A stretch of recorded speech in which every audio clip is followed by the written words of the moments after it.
afternoon. It's Monday afternoon, the 19th of July, and I am continuing to read Life in the World Unseen. This is the second part of the book, which is actually how the book is called, Life in the World Unseen. I finished the first part, which was entitled Beyond This Life. I'm now on chapter 2 of this second part, and it is entitled The Soil. This is a book about the life after death, and it's written by Anthony Borgia. The rest is all on my channels. Chapter 2, The Soil. To obtain an adequate idea of the ground upon which we walk and on which our houses and buildings are erected, you must clear your mind of all mundane conceptions. First of all, we have no roads as they are known on earth. We have broad, extensive thoroughfares in our cities and elsewhere, but they are not paved with a composite substance to give them hardness and durability for the passage of a constant stream of traffic. We have no traffic, and our roads are covered with the thickest and greenest of grass, as soft to the feet as a bed of fresh moss. It is on these that we walk. The grass never grows beyond the condition of being well trimmed, and yet it is living grass. It is always retained at the same serviceable level, perfect to walk upon and perfect in appearance. In such places where smaller paths are desirable, and where grass would seem unsuitable, we have such pavements as are customary in the earth world. But they are constructed of very different materials.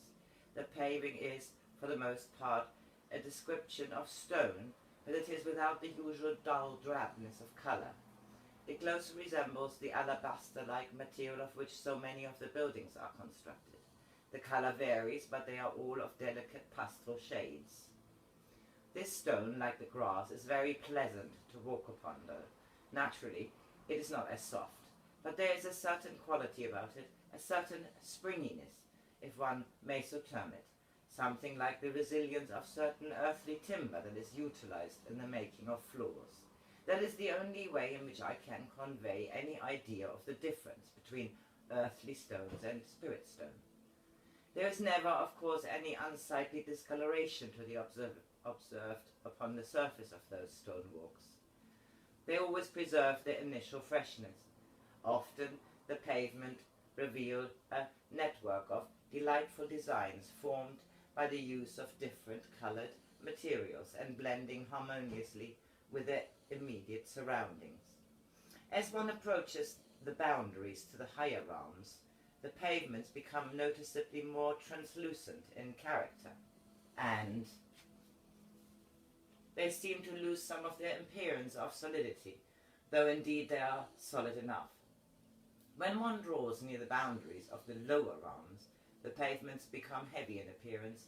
They begin to lose their colour until they look leaden and opaque, and they have the semblance of extreme solidity, almost like the granite of the earth plane. Round about our own individual homes we have lawns and trees and flower beds, with trim garden paths of stone, similar to that which I've just described to you, but of bare earth you would see little or none. Indeed, I cannot call to mind ever having seen any such bare plots, for there is no neglect through indifference or indolence, or from other causes that are all too familiar to specify.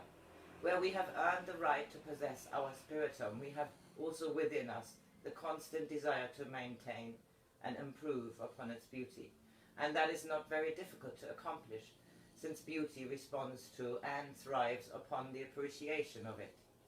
The greater attention and recognition we give to it, so more the greater will be in its response, and it resumes to itself still greater beauty. Spirit beauty is no abstract thing, but a real living force. The view from my own home here is one of green fields, of houses of charm pleasantly situated amongst woods and gardens, and with a distant view of the city. But nowhere are there to be seen any ugly tracts of bare or barren ground. Every inch that presents itself to the eye is cared for, so that the whole landscape is a riot of colour, from the brilliant emerald green of the grass to the multicoloured flowers in the gardens, coronated by the blue of the heavenly sky above. It may be wondered of what is the actual ground composed in which the flowers and trees are growing. Is it earth of some sort? There is soil, certainly, but it has not the same mineral constituents as that of the earth plane, for it must be understood that life here is derived directly from the great source. The soil varies in colour and density in different localities in just the same way as upon the earth plane.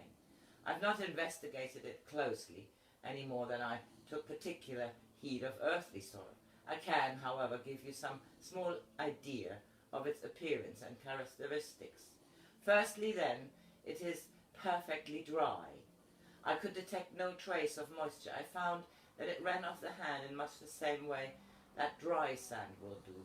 Its colours vary in a wide range of tones, but never does it approach the dark, heavy tones of earthly soil. In some places it's of fine, granular formation, while in others it is composed of much coarser particles, that is, relatively coarser.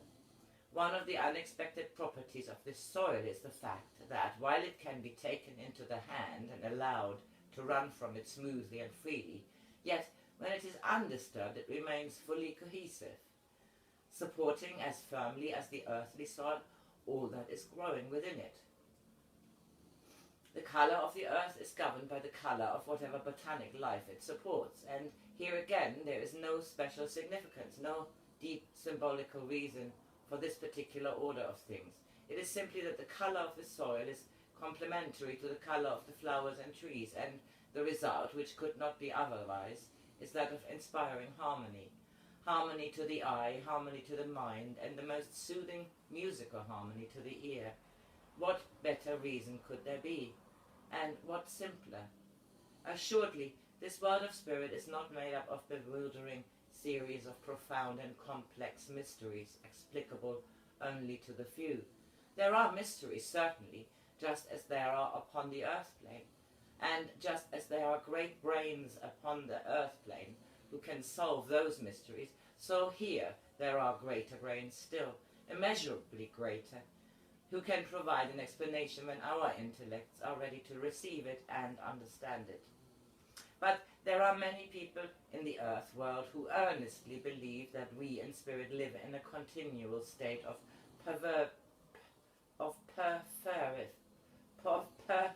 fervid religious emotion, that every concomitant of spirit life, every form and degree of personal activity, every atom of which the great world of spirit is composed, must have some pious devotional significance. Such a stupid notion is wide, very wide of the mark. Search through the earth world, and do you find any such unnatural ideas attached to the multiplicity of life that lies within it? There is no religious import in a beautiful earthly sunset. Why should our spirit flowers, to take one instance among many, have any other reason for their existence than that which I have already given you, namely, a magnificent gift to us all, from the Father, from source, of us all for our greater happiness and enjoyment? There are still many, many souls on earth who solemnly uphold it is as an article of faith that paradise, as they call it, will be one long interminable round of singing psalms and hymns and spiritual canticles. Nothing could be more fantastic. The spirit world is a world of activity, not indolence, a world of usefulness, not uselessness. Nothing in the spirit world is useless. There is a sound reason and purpose for everything. Neither the reason nor the purpose may be plain to everyone at first, but that does not alter the truth of the matter. Boredom can find no place here as a general state of affairs.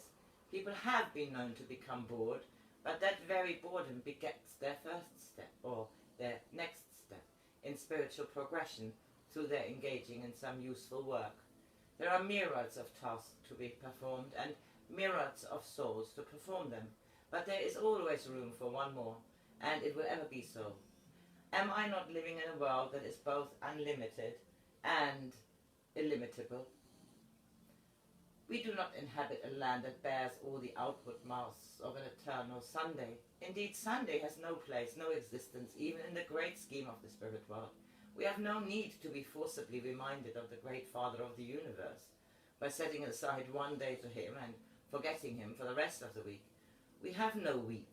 With us it is eternal day, and our minds are fully and perpetually conscious of him, so that we can see his hand and his mind in everything that surrounds it. I have deviated a little from what I set out to tell you, but it is expedient to emphasize certain features of my narrative, because so many souls of the earth world are almost shocked to be told that the spirit world is a solid world, a substantial world with real, live people in it. They think that it is far too material, far too like the earth world. Hardly, in fact, one step removed from it, with its spirit landscape and sunshine, its houses and buildings, its rivers and lakes, inhabited by sentient, intelligent beings. This is no land of eternal rest. There is rest in abundance for those who need it, but when the rest has restored them to full vigor and health, the urge to perform some sensible, useful task rises up within them, and opportunities abound. To return to the particular characteristics of spirit soil, as we approach the dark regions of the soil, such as I have described to you, loses its grandeur, quality, and its color. It becomes thick, heavy, and moist until it finally gives place entirely to stones and then rock. Whatever grass there is looks yellow and sad. As we draw closer to the higher realms, the particles of the soil become finer, the colors more delicate, with a hint of translucency. A greater degree of resilience is at once observable underfoot when walking upon the threshold of these higher realms, but the resilience comes as well from the nature of the realms as from the distinct change in the ground. On close examination, the fine soil reveals almost jewel-like qualities of color and form. The particles are never misshapen, but conform to a definite geometric plan. Ruth and I plunged our hand into some of the soil and allowed it to trickle through our fingers in a gentle stream. As it descended, there issued from the sweetest musical tones, as though it were falling upon some tiny musical instrument and causing the keys to produce a ripple of sound. A keen ear will hear many musical sounds upon the earthly seashore as the water sweeps back and forth over the beach. But no keen ear is necessary to hear the rich, harmonious harmonics when the ground of the spirit world is made to speak and sing. The sound emitted in this way varies as much as the colors and elements themselves vary. They are there for all to hear, and they can be produced at will by the very simple action I have described. How is this brought about, you will ask? Color and sound, that is, musical sound, are interchangeable terms in the spirit world. To perform some act that will produce color is also to produce a musical sound. To play upon a musical instrument or to sing is to create color, and each creation is governed and limited by the skill and proficiency of the instrumentalist or singer. A master musician, as he plays upon his instrument, will build above himself a most beautiful musical thought form, varying in its colors and blends of shades in strict accordance with the music he plays. A singer can create a similar effect in relation to the purity of the voice and the quality of the music. The thought form thus erected will not be very large. It is a form in miniature, but a large orchestra or body of singers will construct an immense form, governed, of course, by the same law. The musical thought form produces no sound itself. It is the result of sound and is, as it were, a self-contained unit. Although music will bring forth color and color will yield music, each is restricted to the one resultant form. They will not go on reproducing each other in a constant, unending or gradually diminishing alteration of sound and color.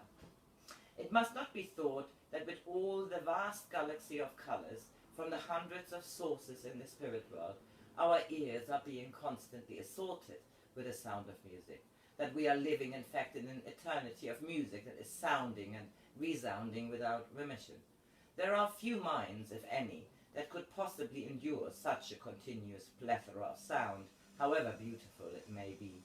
We should sigh for peace and quietness. Our heaven would cease to be heaven.